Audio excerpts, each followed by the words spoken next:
Բարի երեկո սիրելի հայրենակիցներ, այս պահին, այսօր 2025 թվականի մարտի արդեն 26-ն է, հիմա ժամը 0 ժամ 50 րոպե կարող ենք ասել, 48 րոպե, երևի թե ձեզանից շատերի մոտ կարող է մտահոգություն և վախ առաջանալ, թե ինչու եմ ես այս ժամին ուղիղ եթեր մտնում, բայց սիրելի հայրենակիցներ, վերջին օրերին, վերջին 3-4 օրերին դուք հաճախ եք լսում լրատվության տարբեր աղբյուրներով, որ թշնամին, տվյալ դեպքում Ադրբեջանը, տարբեր հրազենային զենքերով անընդհատ կրակում է մեր դիրքերի ուղղությամբ, հատկապես Գեղարքունիքի, ինչպես նաև Սյունիքի մարզի որոշակի դիրքերի վրա։ Ես իհարկե այս ընթացքում թեպետ ընդհանրապես չեմ անդրադարձել այս դեպքերին կամ գրեթե չեմ անդրադարձել զուտ նրա համար, որպեսզի չստուգված եւ չմանրամասնված, չարդարացված տեղեկատվություն չտրամադրեմ եւ նաեւ այսպես ասած ունք շինելու տեղ աչքը չհանեմ։ Բայց հաշվի առնելով, թե վերջին օրերին, վերջին 2 օրը մի շարք լրատվամիջոցներ եւ անհատներ ինչպիսի տեղեկություններ են տարածում մեր հայրենակիցների մեջ եւ ինչեր են ասվում, ինչպիսի մեկնաբանություններ են արվում, ես ստիպված եմ ուղիղ եթերում նաեւ այս ժամին ձեզ ներկայացնել իրավիճակը, թե ինչ է կատարվում առաջնագծում պայմանական սահմանին եւ ինչպիսի վարքագիծ ունի թշնամին։ Սկսենք այն ամենաթարմ տեղեկությունից, որը կապված է Սյունիքի մարզի հետ։ Ընդամենը ձեզ ներկայացնում եմ 10-15 րոպե առաջվա տեղեկատվություն, սիրելի հայրենակիցներ, ուրեմն հարձակում որպես այդպիսին Սյունիքի մարզում չկա, սիրելի հայրենակիցներ, խոսքը հարձակման մասին է։ Այսինքն հարձակումը այն է, երբ թշնամու զորքը կրակելով փորձում է առաջ գալ եւ դիրքեր վերցնել։ Նման բան չկա։ Այո, թշնամին հրազենային զենքով, հատկապես Կալաշնիկով, ավտոմատով եւ PK տեսակի հրաձգային զենքով արդեն մի քանի օր է կրակում է Սյունիքի մարզի Սև լճից մինչև Խնածախ, Խոզնավար, Արավուս հատված, հիմնականում Խնածախի եւ Խոզնավարի ուղղությամբ։ Եղել են դեպքեր, երբ որ թշնամին կրակել է տների կտուրներին եւ վնասել է տանիքներ։ Այո, նման բաներ էլի է եղել։ Բայց ես պիտի ասեմ, որ սա միակ դեպքը չի։ Մի քանի օր առաջ, 2 օր առաջ նաեւ Գեղարքունիքի մարզի Կուտական գյուղի դիրքերի ուղղությամբ էին թշնամու զինվորները կրակել, դրանից առաջ եւ նույն օրերին նաեւ Արտանիշի ուղղությամբ, նույն օրերին նաեւ Բերդի տարածաշրջանի կամ ժողովրդին հասկանալի Շամշադինի տարածաշրջանի ուղղությամբ էր թշնամին նմանատիպ սադրանքի դիմել։ Այսինքն վերջին օրերին, վերջին մոտավորապես մի շաբաթվա ընթացքում, ավելի կոնկրետ ամսի 20-ից սկսած, այո, Ադրբեջանը մի շարք հատվածներում սադրանքի է դիմել եւ դիմում, սակայն պետք է մենք կարողանանք ճշմարտության բոլոր կողմերին նայել։ Ինչ է նշանակում դա։ Սիրելի հայրենակիցներ, դուք պիտի տարբերեք, մենք բոլորս պիտի տարբերենք, ինչ է նշանակում հարձակում, ինչ է նշանակում կրակոց, ինտենսիվ կրակոց, թե ոչ ինտենսիվ կրակոց, հրետանային հարձակում, թե ուղակի հրաձգային կրակոց եւ այլն։ Պիտի ասեմ, որ բացարձակ որևէ տեսակի հրետանային կրակոց, այսինքն թնդանոթ, չգիտեմ, նմանատիպ բաներ չկան,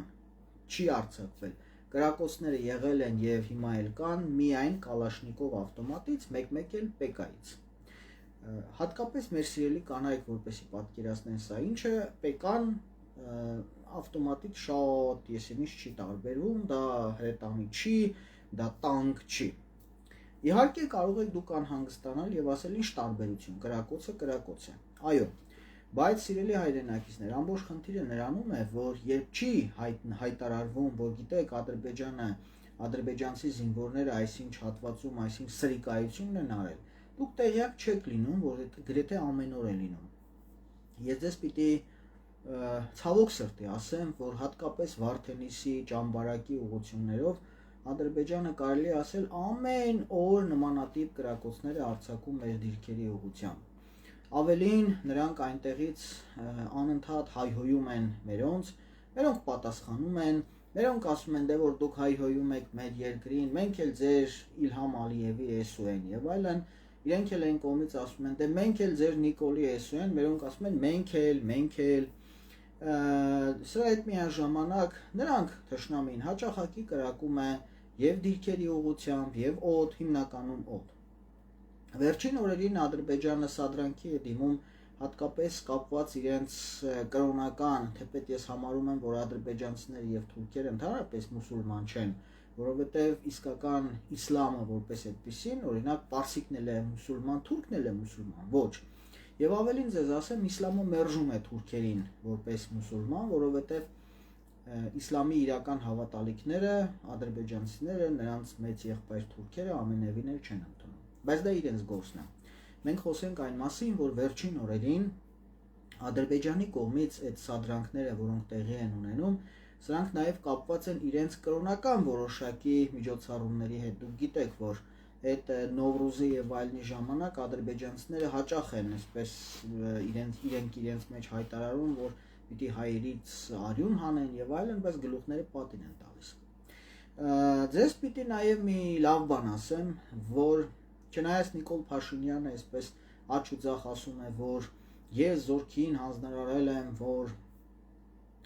չկրակեն եւ այլն, հա, մեր զորքը սադրանքի չի գնում, սիրելի հայրենակիցներ, մեր զորքը նախահարցակ չի լինում, բայց մեր զորքը հավ չի։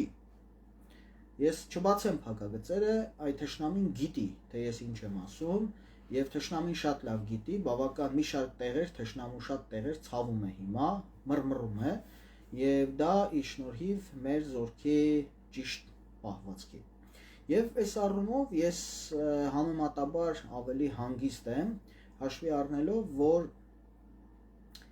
իրավիճակը այնպեսին չի, ինչպես շատ հաճախ ներկայացվում է։ Գիտեք, մի խնդիր կա, որը մեր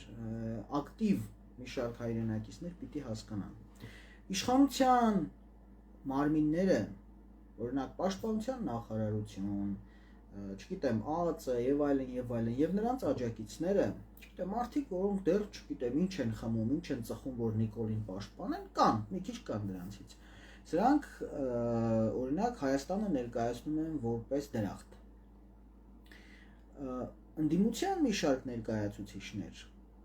սա էլ է անհասկանալի եւ աբսուրդ, Հայաստանը ներկայացնում են որպես դժողք եւ ներկայացնում են այնպես, որ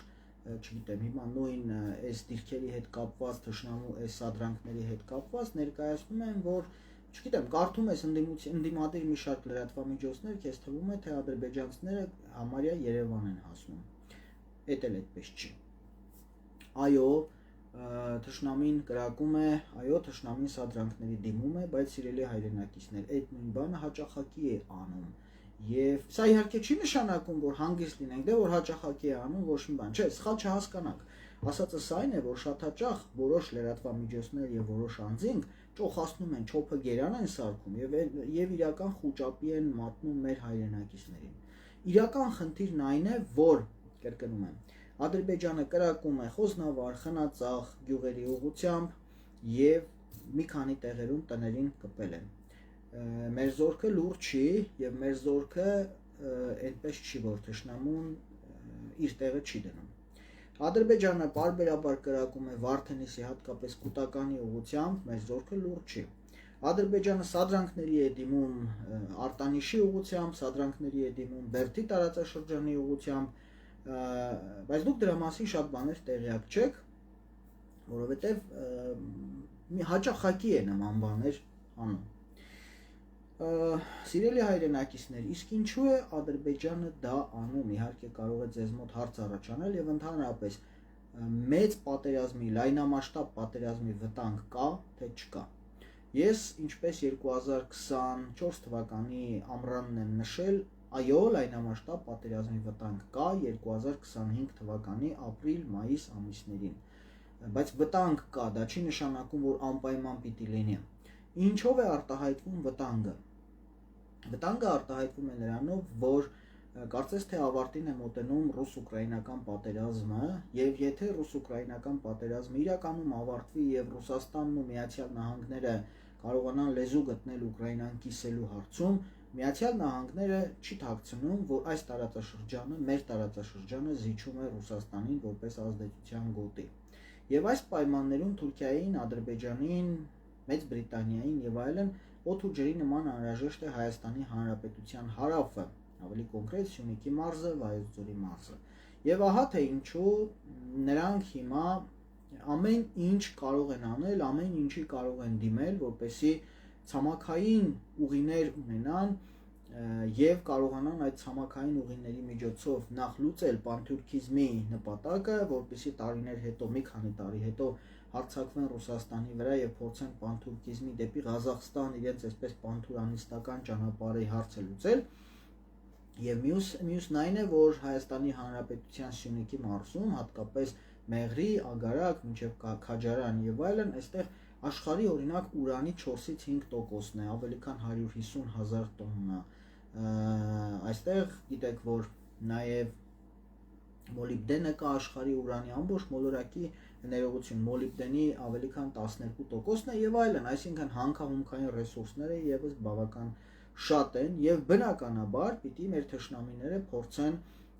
խլել այդ տարածքը, իսկ դա իրենք կփորձեն անպայման։ Հիմա կհաջողվի թե չի հաջողվի, ես չեմ կարող ասել, ես հույս ունեմ, որ չի հաջողվի եւ մենք պիտի այնպես անենք, կանգնենք մեր զորքի կողքին, իդեպ պիտի խնդրեմ ձեզ հաշվի առնեք, զորքը Նիկոլ Փաշինյան չէ, սիրելի հայրենակիցներ։ Եթե Հայաստանի քաղաքական իշխանությունը դավաճանների հավաքածու է,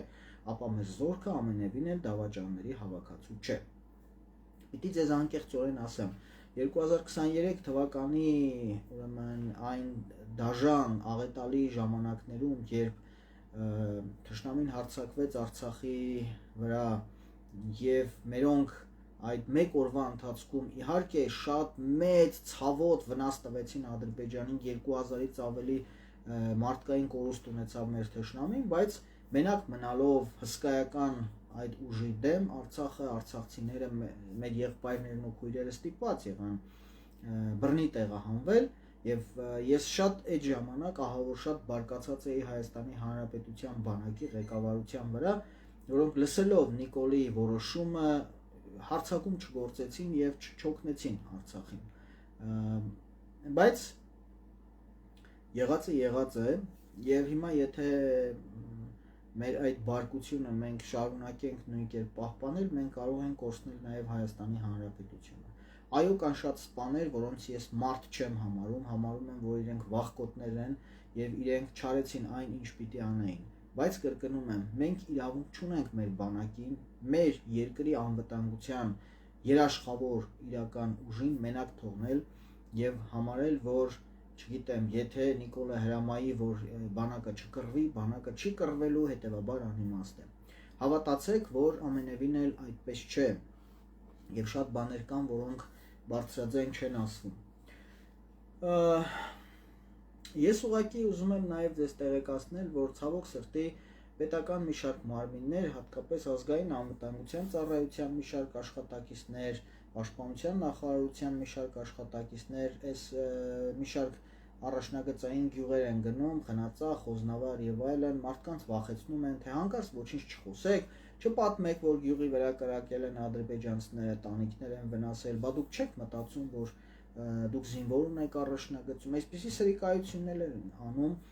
պետական պաշտոնյաները, բայց իհարկե ես նրանց անունները հաթաթ ֆիքսում եմ, որ վաղը չեմ մյուսօրը, երբ ժամանակը գա, դաժանաբար օրենքի սահմաններում պատժվեն այս մարդիկ եւ երկար նստեն։ Եթե ԿՊ-ի մի շարք պաշտոնյաներ ցմահ են նստելու, այսպեսի ԿՊ-ին ծառայող մարդիկ, որոնք գուցե կուսակցական չեն, բայց կնստեն, ասենք 10, 15, 20 տարի։ Սիրելի հայրենակիցներ, պարզապես ուզում եմ մենք որպեսի ճշմարտությունը հասկանանք եւ ճիշտ որոշումներ կայացնենք։ Հետևաբար ճշմարտությունը սա է։ Տեսեք, եթե մենք վախենում ենք թշնամու լայնածավալ հարձակումից, պիտի հասկանանք, որ լայնածավալ հարձակման դեպքում թշնամին պիտի զորքի հետևակի կուտակումներ ունենա առաջնագծի մոտ հատվածներում, գոնե մի քանի կիլոմետր հետ։ Բացի քարվաճառից, որտեղ որոշ քանակի զորք կա կուտակված, Հայաստանի Հանրապետության պայմանական սահմանի որևէ հատվածում թշնամին խոշոր զորքի կուտակում չունի։ Դա նշանակում է, որ գոնե մոտ առաջիկայում քիչ հավանական է, որ նկատի ունեմ մի քանի շաբաթվա ընթացքում քիչ հավանական է, որ թշնամին լայնածավալ հետևակային հարձակում իրականացնելու մտադրություն ունի։ Այստեղ մի քանի բանալի բառեր կան՝ լայնածավալ 1 եւ հետևակային հարձակում։ Որպեսզի լավ հասկանաք դրա ամբողջ իմաստը, ասեմ, որ լայնածավալը ամբողջ առաջնագծի սահմանային հատվածի մասին է խոսքը, ինչպես եղավ օրինակ 22 թվականին։ Իսկ հետևակային հարձակում, այսինքն պիխոտը, երբ որ հրետանին կրակում է, իսկ զորքը այսպես գոռալով, ոչխարինման գոռալով, ասենք, փորձում է առաջ գալ։ Հիմա լայնածավալ, քանի չկա զորքի կուտակում թշնամու կողմից, հետևաբար քիչ հավանական է լայնածավալը, այսինքն որ ամբողջ սահմանագծով եւ հետևակի, այսինքն պիխոտի հարձակում, պիխոտը պիտի լինի, չէ՞, հետևակը պիտի լինի սահմանին մոտ հատվածներում, որպեսզի հարձակվի։ Այս պահին, կրկնում եմ, բացի քարվաճառի ալ լճերի մոտակա հատվածից, այլ տեղերում քիչ թե շատ քանակային զորք չկա թշնամու կողմից։ Իհարկե դա նաև իր հերթին չի բացառում, որ թշնամին կարող է այլ սադրանքի դիմել, օրինակ հրետանիով կրակել մեր դիրքերի վրա, կարող է։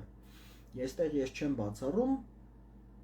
բայց այստեղ մի ուրիշ խնդիր կա, որ թշնամին պիտի օրինակ զինտեխնիկայի բացազատում իրականացրած լինի, այսինքն տեղակայի համապատասխան վայրերում։ Այս պայդրությամբ մենք բացառության 1-2 հատվածի էդ էլ չունենք մեր աչքի առաջ, չենք տեսնում։ Հետևաբար դա էլ այս պահի դրությամբ քիչ հավանական է։ Ես կարծում եմ թշնամին սպասում է ձյան հալվելու, բայց մենք այստեղ գործ ունենք նաև մեկ այլ երևույթի հետ, որ կոչվում է քաղաքականություն, դիվանագիտություն։ Դուք գիտեք, որ վերջին 1-2 օրվա ընթացքում աշխարհաքաղաքական մի շարք կենտրոններից եւս հայտարարություններ հնչեցին, մասնավորապես Իրանի Իսլամական Հանրապետության արտաքին գործերի նախարարն էլ եկավ Հայաստան առողջին եւ շեշտեց մի քանի կարևոր մտքեր, հայտարարեց, որ Իրանը ոչ մի կերպ թույլ չի տա, որպեսզի իր սահմաններին մոտ տեղի ունենան սահմանային փոփոխություններ։ Դա կոնկրետ ուղղված էր Հայաստանի Հանրապետության տարածքի նկատմամբ թշնամու հնարավոր ոտնձգություններին։ Բացի դրանից Հայաստանի սահմանին մոտ Իրանի տարածքում իրանական զորքերը բավական ակտիվ զորավարժություններ են անում։ Իհարկե 20 թվականի պատերազմից առաջ եւս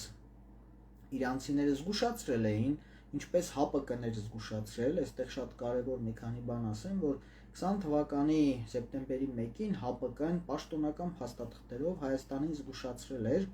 որ սպասվում է հարձակում Հայաստանի վրա, Արցախի վրա,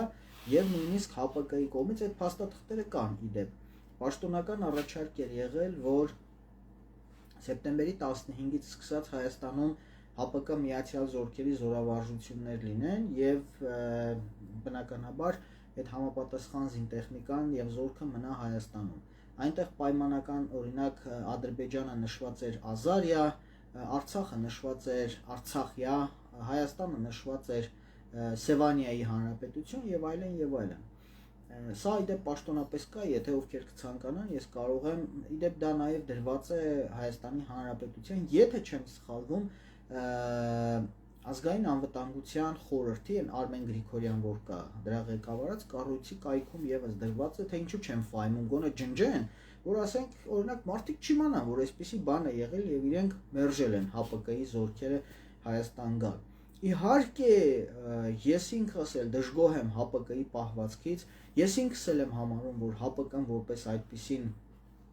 օդեկաբեն, հա, կայացած կառույց չէ, ես ինքս էլ եմ համարում, որ ՀԱՊԿ-ի մեջ մի երկիր կա, որը Հայաստանի հետ իրականում դաշնակցային հարաբերություններ ունի եւ դա Ռուսաստանն է, իր բոլոր բացթողումներով, թերություններով հանդերձ, մնացած երկիրը Բելարուս, Ղազախստան եւ այլն, սրանք բոլորը Ադրբեջանի հետ համագործակցում են հետևաբար իմաստ չունի սրանցից ինչ-որ բան սպասել, բայց փաստն այն է, որ 2020 թվականի սեպտեմբերի 1-ին ՀԱՊԿ-ն Հայաստանին պաշտոնապես առաջարկել է Հայաստանում սեպտեմբերի 15-ից իրականացնել զորավարժություններ եւ կանխել Ադրբեջանի հարձակումը Արցախի վրա 20 թվականին, բայց Հայաստանը մերժել է դա։ Նույն կերպ Իրանը 20 թվականի օգոստոս-սեպտեմբեր ամիսներին սահմանային ամբողջ գծով իր զորքը կուտակել էր եւ պիտի ձեզ նաեւ երևի շատ եք լսել այդ մասին, բայց ես էլ ասեմ, որ 20 թվականի հոկտեմբերի սկզբին երկու անգամ իրանական հատուկ նշանակության զորքերը անցնում են Արաքս գետը, ուրեմն մեկը լինում է հոկտեմբերի 4-ին, մտնում են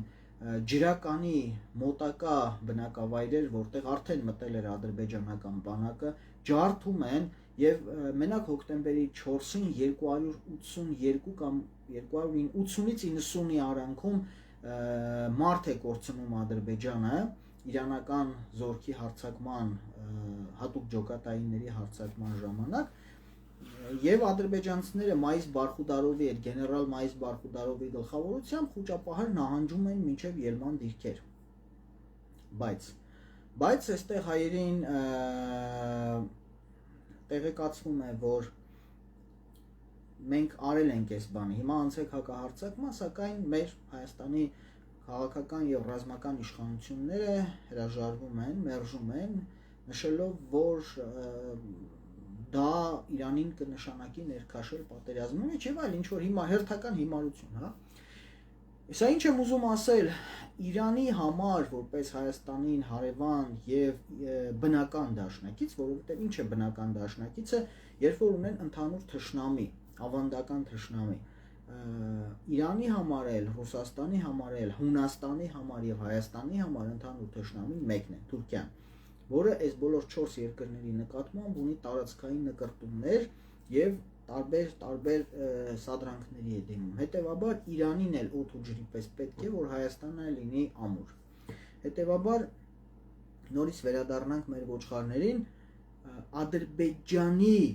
հնարավոր սադրանքները Իրանը եւս ամեն ինչ անելու է, որպեսզի կանխվեն։ Եվ ահա պատահական չի, որ Իրանի արտգործնախարար Արաղչին այս օրերին Հայաստանում է եւ կոնկրետ հայտարարություններ արեց Երևանից, շեշտելով, որ իրենք թույլ չեն տա Հայաստանի նկատմամբ, Հայաստանի Հանրապետության նկատմամբ ռազմական որևէ գործողություն։ Բայց գիտեք, ինչպես ժամանակին անգլիացի, այսպես հանճարեղ դիվանագետ Անգլիայի, Մեծ Բրիտանիայի երբեմնի վարչապետ Չերչիլն էր ասում էր Տեր փնտրող ժողովուրդը միշտ լինելու է ստրուկ։ Հետևաբար ինչի մասին է խոսքը, սիրելի հայրենակիցներ, որքան ժամանակ մենք հույսներս դնենք ռուսների, պարսիկների, Հունաստանի, Ամերիկայի, չինացիների, Մարս մոլորակից, Մերկուրիից, չգիտեմ, այլ մոլորակայիններից Աստծո վրա, Աստված իհարկե մեծ է եւ Աստծո ձեռքը միշտ մեր ժողովրդի վրա է, բայց Աստված սիրում է ուժեղներին, թույլերը, անկամները, ոչինչ չանող մարդիկ, չպայքարող մարդիկ Աստծո կողմից եւս չեն կարող սիրված լինել։ Հիշում եք, Աստվածաշնչում կա կույրի բժշկ իծնե կույրի բժշկվելը։ Այդտեղ շատ կարևոր մի բան կա, սիրելի հայրենակիցներ, ասում է կույրը նստած էր եւ իրարանցում նկատեց, հարցրեց, թե ինչ է կատարվում, ով է անցնում, ասացին, որ Հիսուս Նազովրեցին է անցնում այս տարածքով։ Եվ վեր կացավ, ասում է կույրը, ասաց ինձ օգնեք, ես գնամ դեպի Հիսուս։ Եվ նա մեծ դժվարությամբ, մարդկանց օգնությամբ ցանկանալով գնաց, հասավ Հիսուսին, Տիրոջը, եւ երբ Քրիստոսը հարցրեց, թե ինչ ես ուզում, ով մարդ, ասաց, տեսնել եմ ուզում։ Եվ Քրիստոս ասաց, տես, դու կտեսնես, ձեռքերը դրեց իծնե կույրի աչքերին եւ ասաց, գնա, լվացվիր եւ կտեսնես։ Ինչ է սա նշանակում։ Սա նշանակում է, սիրելի հայրենակիցներ, սա շատ կարևոր միտք է, որը գալիս է Աստվածաշնչից։ Դու պիտի ձգտես, նույնիսկ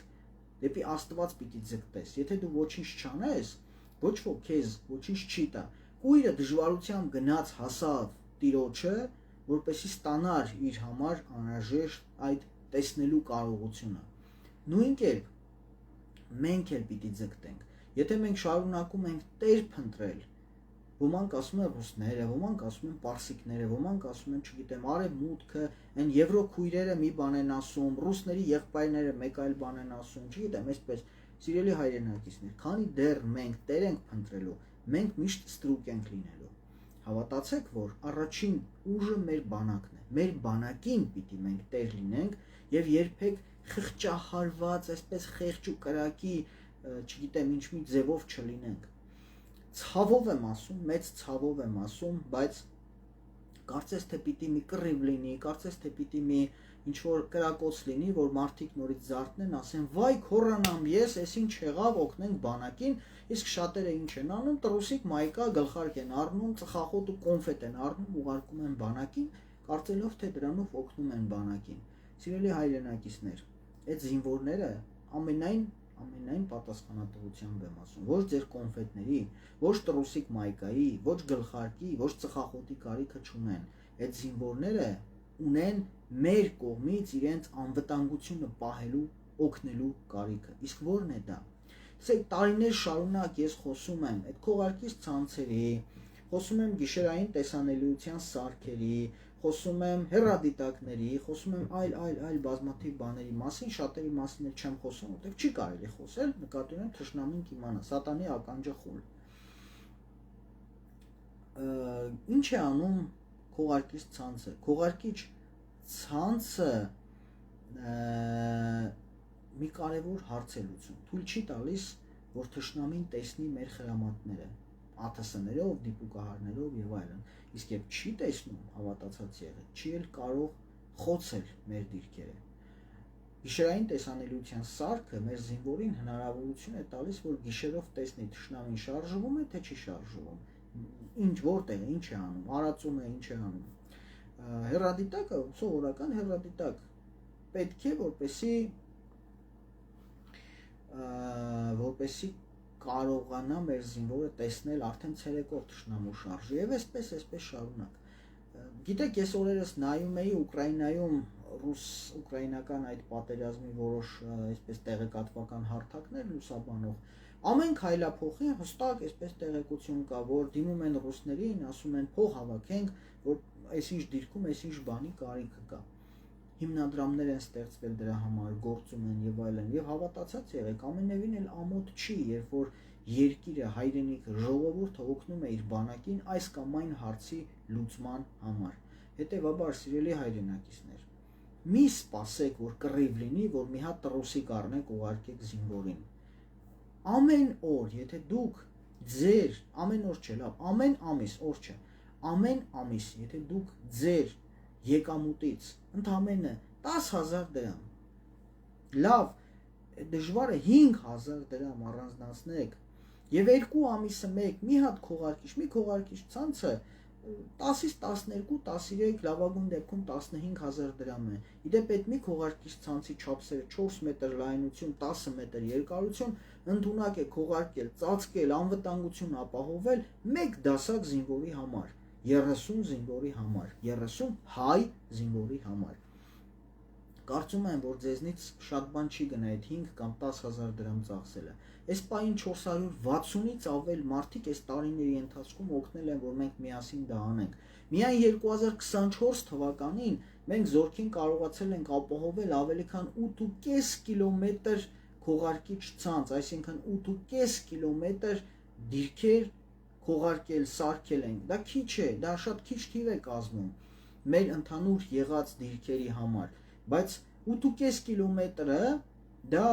մոտավորապես 10,000 զինվորի համար մենք ապահովել ենք անհրաժեշտ քողարկում, գիշերային տեսանելիության սարքեր եւ այլն, ոչ միայն զինվորի, այլև զինտեխնիկայի համար։ Պատկերացնում եք, Հայաստանում կա 600,000 ընտանիք։ Ամեն ընտանիք, ամեն ամիս, եթե մեկ հատիկ քողարկիչով փորձի օգնել մեր բանակին, ասենք 10,000 դրամ ծախսի, վստահ եմ, որ դուք այդ 10,000 դրամը հաճախ ռեստորանների վրա եք ծախսում, եթե Երևանում եք ապրում, սրճարան ընկերուհիներով, երբ որ աղջիկները թիթիզ գնում են սրճարան, 10 չէ, 20,000 էլ են ծախսում։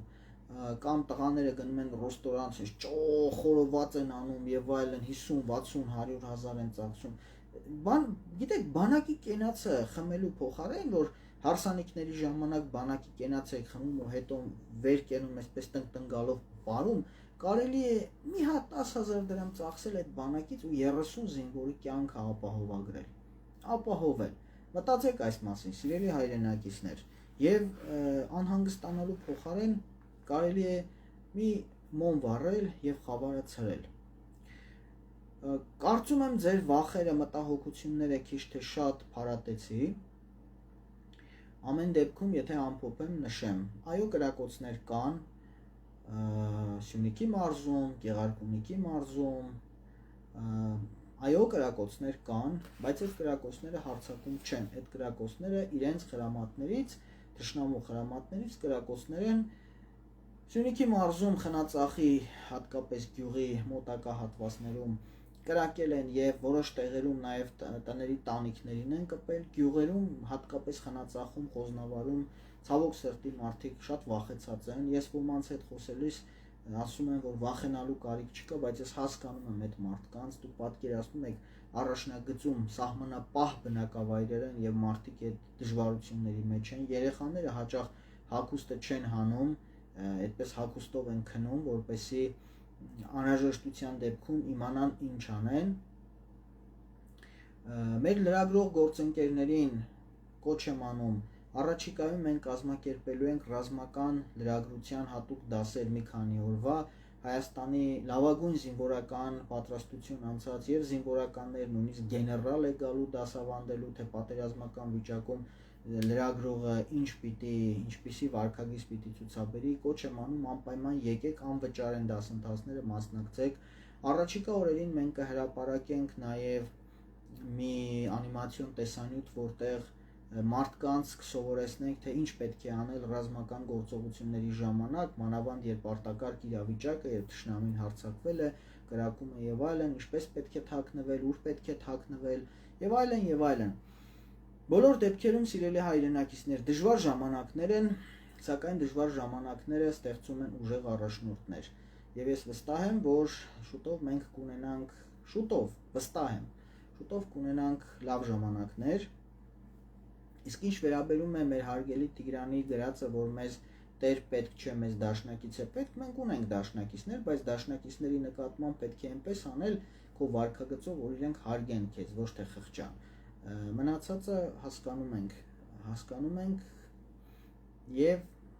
սիրելի հայրենակիցներ, պետք չի